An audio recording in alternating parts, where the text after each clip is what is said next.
Eu sou o Rafael, como o César já me apresentou há pouco aí, e vou falar com vocês agora um pouco sobre alguns processos de certificação envolvidos aí na cadeia de produção de mudas e citros, desde a seleção de variedades até a produção da muda, né? Então, quais são essas formas de certificações que a gente vai apresentar aqui hoje? Uma delas é a introdução e seleção de novas variedades, que daí vamos falar um pouco sobre como trazer uma variedade estrangeira para o país e como funciona a seleção de uma variedade no território nacional. Vamos falar um pouco da produção de material genético, o que envolve a segurança genética e sanitária da produção de material genético para a formação das mudas. E vamos falar também rapidamente um pouco sobre o sistema de gestão da qualidade, que é uma atividade que a gente tem aqui na Citrograf, né, a gestão da série ISO 9000. Então vamos começar aqui pela introdução de novas variedades. Como que funciona esse processo? A gente tem uma instrução normativa aí do Ministério da Agricultura que rege esse procedimento, que deve ser seguida, e ela apresenta as exigências para a entrada de variedades estrangeiras no país. Então são as exigências do Brasil e a gente precisa ver se o país de origem do material que a gente quer introduzir, se o país atende essas exigências, alinhar tudo isso. E aí vem a questão da seleção do material que a gente quer trazer. Por que a gente quer trazer esse material para o Brasil?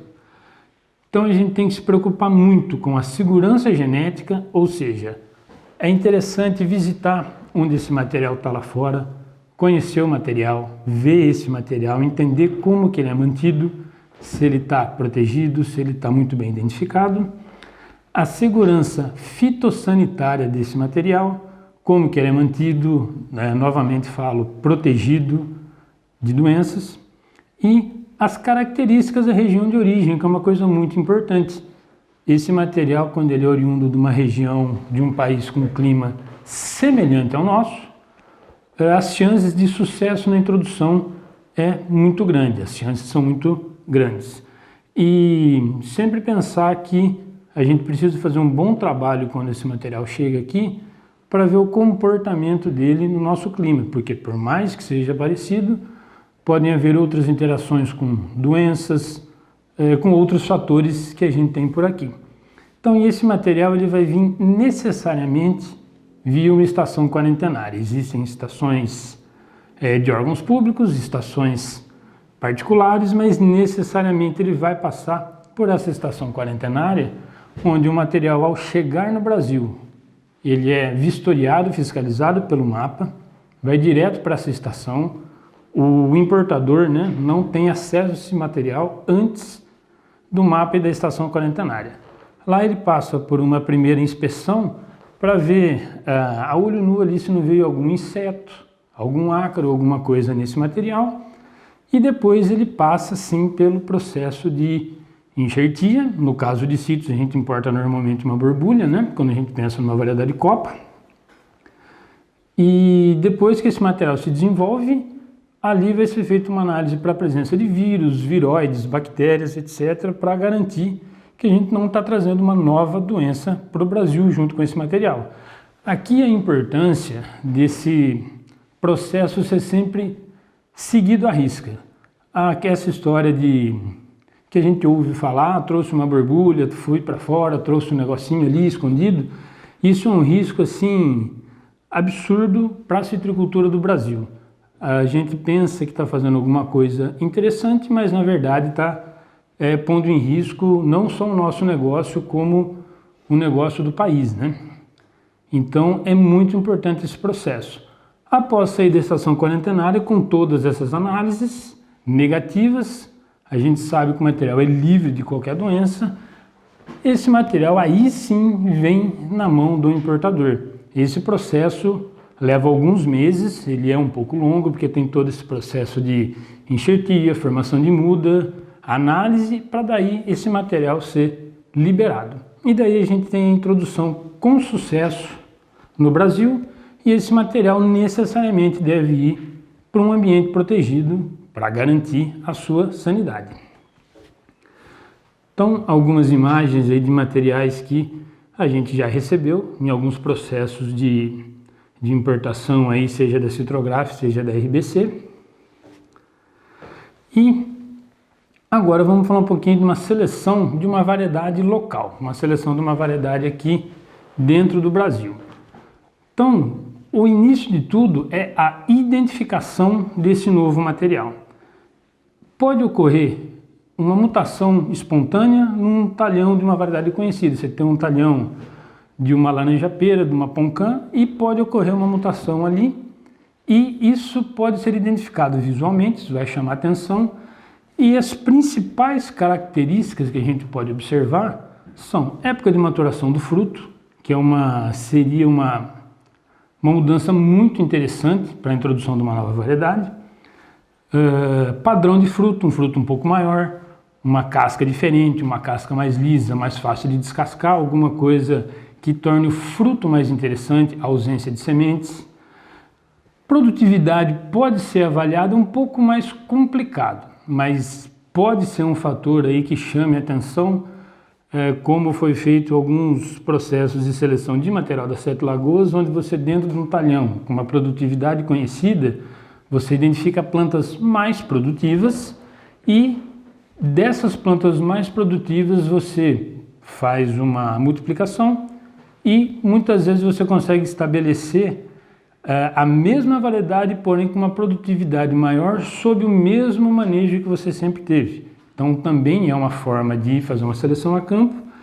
E o mais importante são as análises que a gente faz em campo desse material, principalmente ver qual vai ser o comportamento dele. E depois o processo de melhoramento. Esse é um processo hoje realizado quase que exclusivamente em instituições de pesquisa, pelo tipo de trabalho, né? Então aqui a gente não conta com a ajuda da natureza, e sim a gente induz esse cruzamento entre as variedades que a gente deseja, buscando uma característica desejada. Então, seja na formação de porta-enxerto, seja na formação de uma variedade de copa, a indução de resistência a alguma doença, indução de produção em outro período e remoção de sementes, uma série de características que a gente pode buscar via melhoramento, via cruzamentos, né? Fez esse cruzamento, formamos uma nova variedade, precisamos ir para o campo e fazer as nossas análises, produtividade, qualidade de fruto, tipo de fruto, se for um porta-enxerto, avaliar o comportamento de diferentes copas sobre esse porta-enxerto para conhecer o material que a gente está trabalhando. Uma vez visto que realmente o material é interessante, a gente parte para indexação para vírus, viróides e bactérias para multiplicar um material livre de doenças. Não adianta você ter um material muito bom, fazer um talhão, comercializar isso, esse material ter alguma bactéria, ter alguma doença que vai ser uma coisa muito complicada. Então a gente precisa sempre partir para a indexação antes de pensar em qualquer multiplicação comercial, principalmente se for para outras áreas. E uma vez que a gente selecionou a variedade a campo, seja mutação natural, seja um cruzamento, viu que ela tem as características que a gente deseja, que vale a pena investir, e fez a indexação para as doenças, se ela está livre de doenças, a gente parte para a introdução com sucesso no ambiente protegido. Então esse material está apto a ser protegido e partir para as novas etapas. As novas etapas são os registros desses novos materiais, seja o material importado, seja o material selecionado a campo por uma mutação espontânea ou oriundo de um cruzamento via melhoramento genético. Então, uma das formas de registro é no Serviço Nacional de Proteção de Cultivar, o SNPC, que, como já diz o nome, visa a proteção de cultivar no território nacional. Então, quando você tem uma variedade protegida, se você consegue efetivamente proteger uma variedade, você passa a ter direito sobre o uso e multiplicação desse material. Então, uma variedade, para ela poder ser protegida, ela tem que ser uma novidade. Então é uma variedade selecionada ou desenvolvida aqui e necessariamente com alguma característica diferente, uma novidade. E uma coisa muito importante, a proteção ela deve ser feita antes da comercialização do material. Lógico que você vai ter um período de avaliação para entender esse material, conhecer esse material, ter certeza que ele é uma novidade, mas antes de efetivamente comercializar esse material para outras áreas, para outros produtores, é necessário fazer a proteção antes, para você garantir a sua propriedade e o seu direito sobre o material. Após o registro, a proteção do material, mesmo assim ele deve ser incluído no Registro Nacional de Cultivares. O Registro Nacional de Cultivares, quem precisa estar lá? Uma cultivar protegida, ela necessariamente precisa entrar no RNC para ser produzida.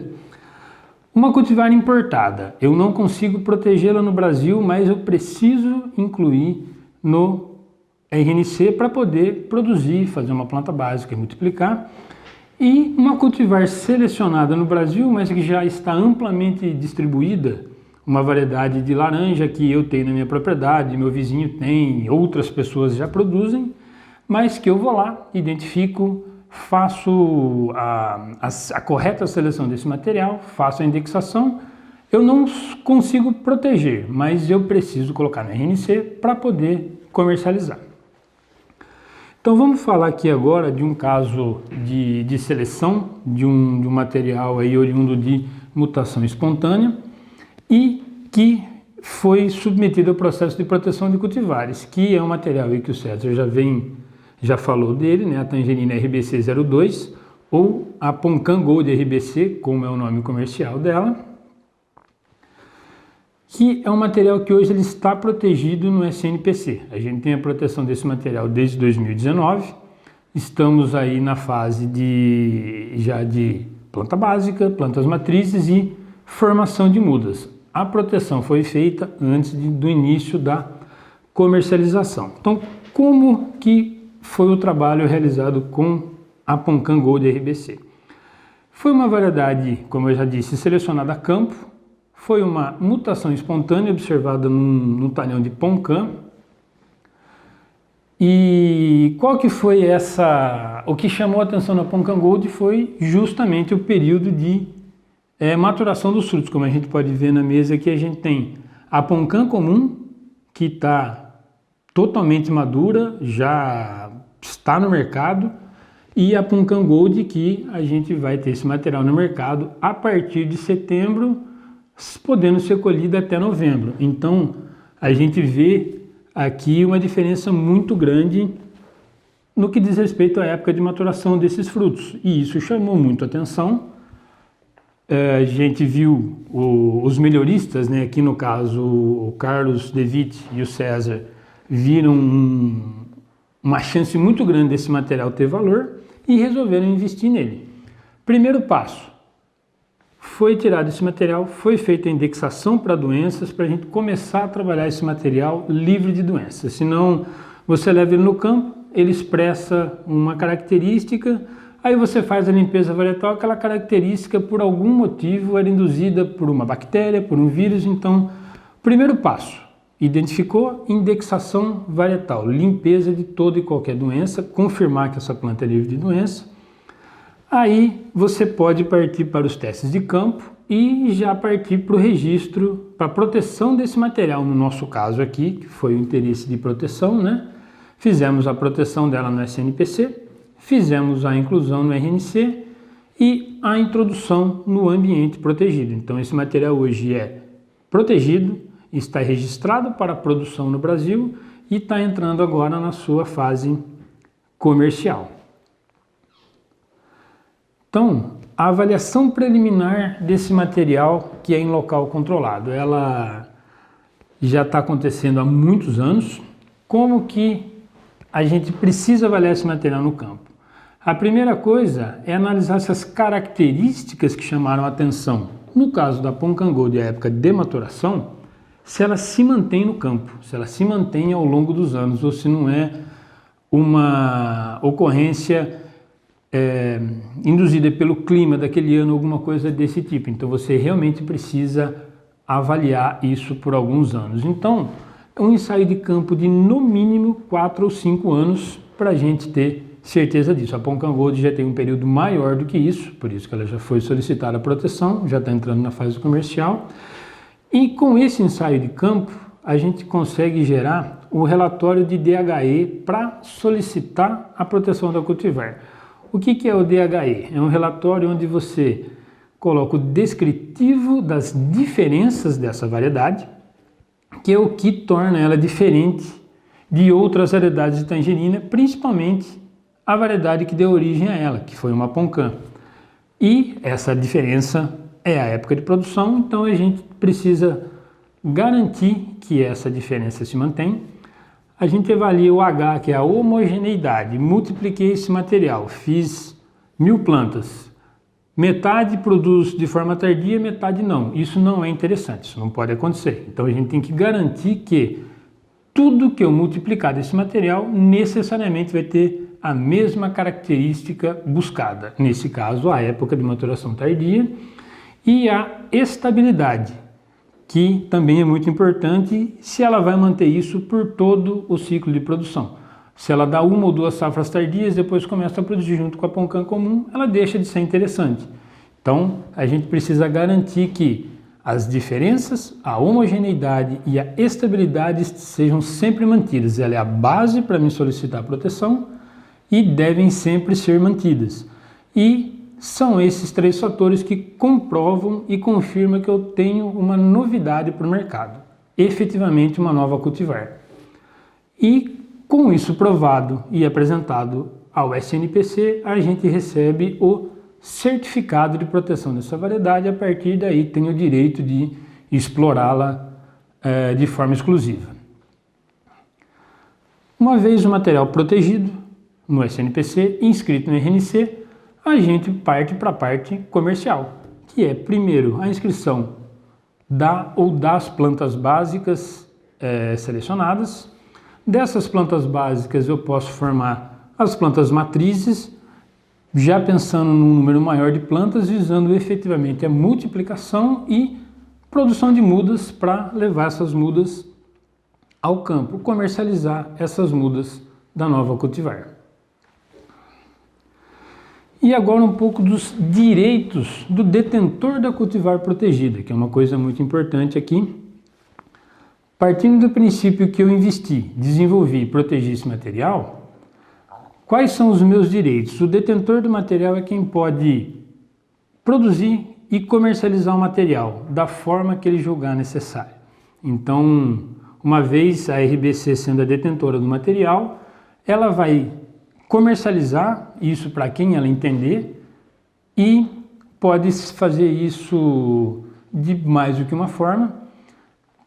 Esses direitos garantidos estão todos descritos na legislação, na Lei 9456 de 1997, que é a Lei de Proteção de Cultivares, e ela fala que eu posso fazer a venda desse material através de licenciamento, que é uma venda, é um licenciamento temporário, por exemplo, a venda da muda. Uma vez que eu tenho a muda, eu posso explorar ela enquanto eu tenho a muda. Uma vez que eu erradiquei o pomar, eu não tenho direito a dessa muda fazer uma multiplicação. Isso viola o direito do detentor. Então esse é um licenciamento temporário. E existe a cessão definitiva, onde eu transfiro o direito para outra empresa de produzir ou multiplicar esse material. Então são as duas formas de licenciamento. Nos dois casos existe um contrato que deve ser firmado entre essas empresas e o atendimento via a questão financeira disso, geração ou não de royalty, a cobrança como é definida, deve ser um acordo entre a RBC, no caso da Pon-Kan Gold, e o parceiro, né, quem vai efetivamente utilizar esse material. E em caso de violação, como que ocorre a violação da proteção da cultivar? É quando alguém tenta vender, oferecer à venda, reproduzir, importar, exportar, bem como embalar ou armazenar para esses fins ou ceder a qualquer título material de propagação da cultivar protegida sem autorização do titular. Uma vez que o detentor autoriza o uso ou venda, você tem isso em contrato, está tudo ok. Uma vez que esse material é pirateado, é utilizado sem autorização do detentor, ocorre a violação do direito do detentor, certo? E daí, como que a gente pode comprovar se o direito do detentor foi violado, ou seja, se alguém está utilizando de forma irregular a Poncan Gold ou qualquer outra variedade? No caso da Poncan Gold, a principal diferenciação é a época de maturação do fruto. Se a gente for num talhão de Poncan hoje e encontrar essa fruta lá, provavelmente ela é uma Poncan Gold. A gente consegue com certa facilidade identificar isso no campo, mas se o pomar tiver sem frutos no momento, já passou pela colheita, a gente consegue tranquilamente identificar uma planta de Poncan Gold em relação a uma Poncan comum pelo formato e tamanho de folhas. Então, é possível identificar essa planta como é possível identificar uma planta de Poncan Gold dentro de um viveiro. Então, isso é muito importante. A gente pode se assegurar, em caso de uma violação de direitos, a gente aciona o SNPC e ele vai fazer uma fiscalização e, com base na análise do DHE, pode ou não tomar as medidas cabíveis, que são elas, dentro da esfera administrativa, é a apreensão desse material irregular ou aplicação de multa para quem pirateou.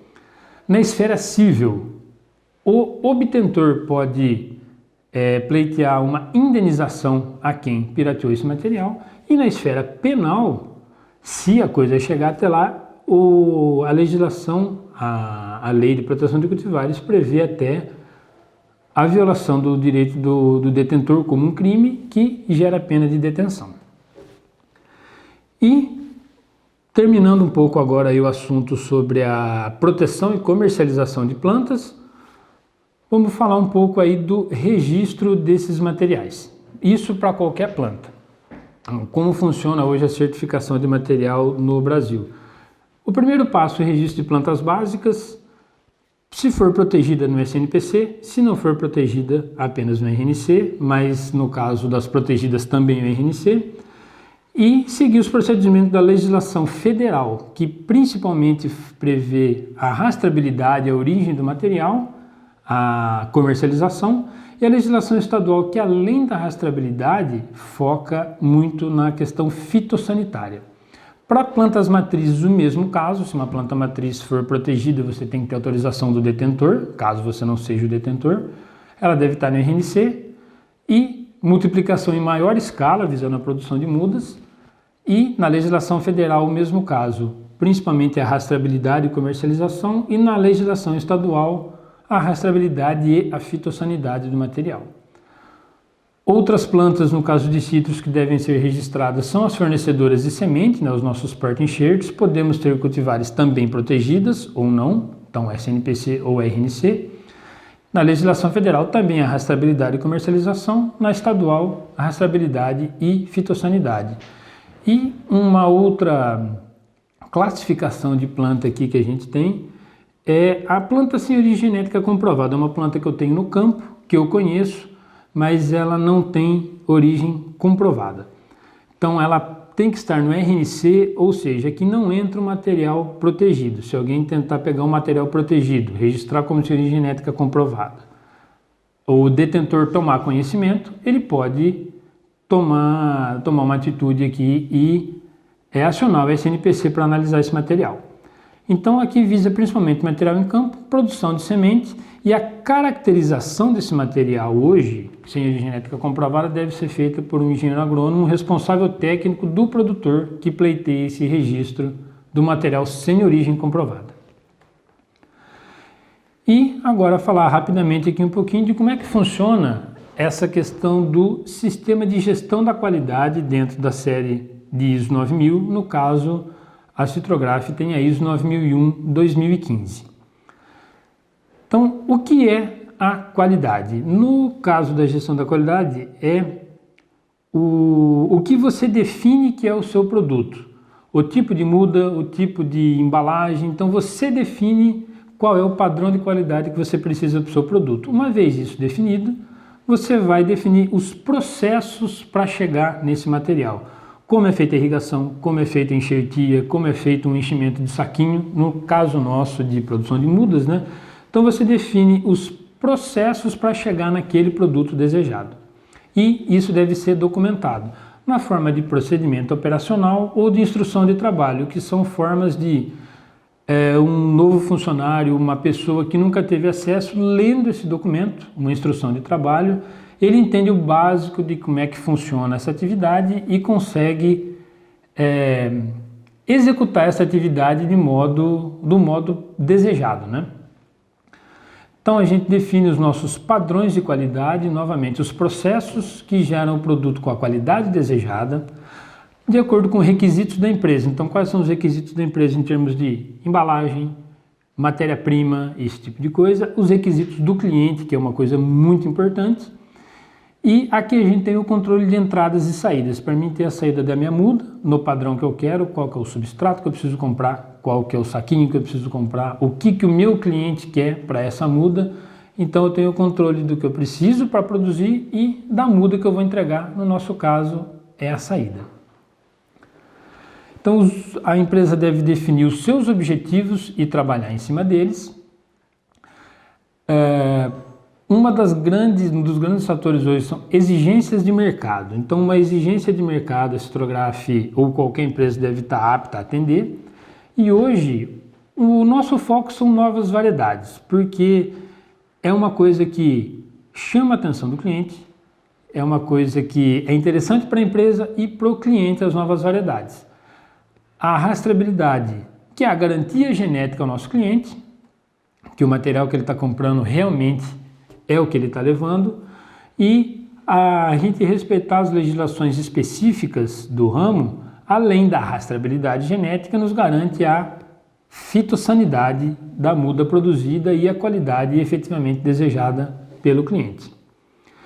E também aqui a gente tem uma gestão mais controlada dos recursos da empresa, que são eles os recursos humanos, contratação, treinamento de funcionários.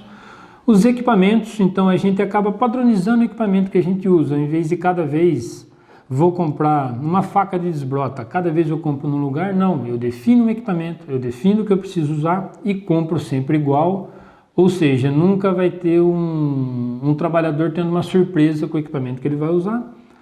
Os fornecedores também a gente busca padronizar, credenciar fornecedores das matérias-primas que a gente mais usa, de forma a ter uma matéria-prima padrão, não causando desvios na qualidade. Material genético, principalmente no nosso ramo, é uma coisa muito importante a gente saber de quem a gente está comprando, credenciar um fornecedor de material genético, e fornecedores de serviços. Com isso a gente sempre busca uma melhoria contínua, o que hoje a gente entende como a melhor qualidade em termos de muda pode ser diferente daqui a alguns meses, daqui a alguns anos. Então a gente busca sempre melhorar e sempre manter isso da forma que a gente deseja, que o nosso cliente deseja, e dessa forma justamente buscar a satisfação dos nossos clientes. Então aqui um resumo da nossa política da qualidade, que é a base do nosso trabalho, é que a Citrograf entende que a qualidade e a fitossanidade da muda são os fatores fundamentais para a sustentabilidade e para o crescimento da citricultura brasileira, e é para isso que a gente está sempre trabalhando, desde a parceria com a RBC na seleção e introdução de variedades, como a produção e fornecimento de mudas de qualidade para os nossos clientes. E era isso que eu tinha para falar com vocês agora, pessoal. Muito obrigado pela atenção.